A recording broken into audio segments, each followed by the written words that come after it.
ছাত্র সংগঠন অখিল ভারতীয় বিদ্যার্থী পরিষদের ত্রিপুরা রাজ্য পরিষদের উদ্যোগে আজ এক সাংবাদিক সম্মেলন অনুষ্ঠিত হয়।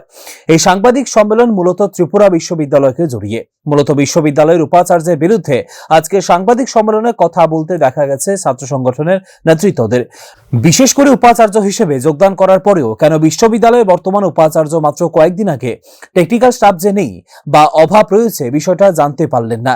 এই বিষয়ে প্রশ্ন তোলার পাশাপাশি সাংবাদিক সম্মেলন থেকে দাবি করা হয়েছে মূলত এই ঘটনা প্রমাণ করে ত্রিপুরা বিশ্ববিদ্যালয় বর্তমানে ছাত্রদের স্বার্থের বিরুদ্ধে কাজ করছে।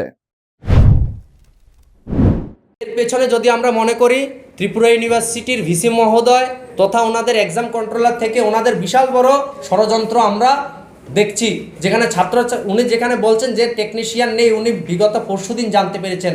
সেই জায়গায় তিনি একজন ত্রিপুরা রাজ্যের ভারপ্রাপ্ত ত্রিপুরা বিশ্ববিদ্যালয়ের উপাচার্য, 10 মাস হয়েছে উনি এই দায়িত্ব গ্রহণ করেছেন। উনি কি জানেন না?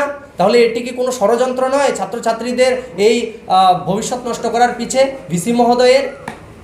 সেই বিষয়ে আমাদের বলা। নমস্কার, আমি রবিশঙ্কর হালদার, অখিল ভারতীয় বিদ্যার্থী পরিষদ ত্রিপুরা প্রদেশ সম্পাদক, এবং আমার সাথে উপস্থিত ত্রিপুরা প্রদেশ কার্যকারিণীর সদস্য এবং ত্রিপুরা মিডিয়া কো কনভেনার। এখন আপনাদের কোনো প্রশ্ন থাকলে।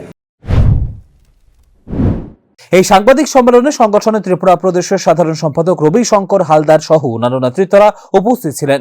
অখিল ভারতীয় বিদ্যার্থী পরিষদের আজকের এই সাংবাদিক সম্মেলন যেভাবে সরাসরি ত্রিপুরা বিশ্ববিদ্যালয়ের উপাচার্যের দায়িত্ব এবং পদমর্যাদা নিয়ে প্রশ্ন তুলল, এটা কিন্তু নিশ্চিতভাবে তাৎপর্যপূর্ণের। ব্যুরো রিপোর্ট, নিউজ নাও।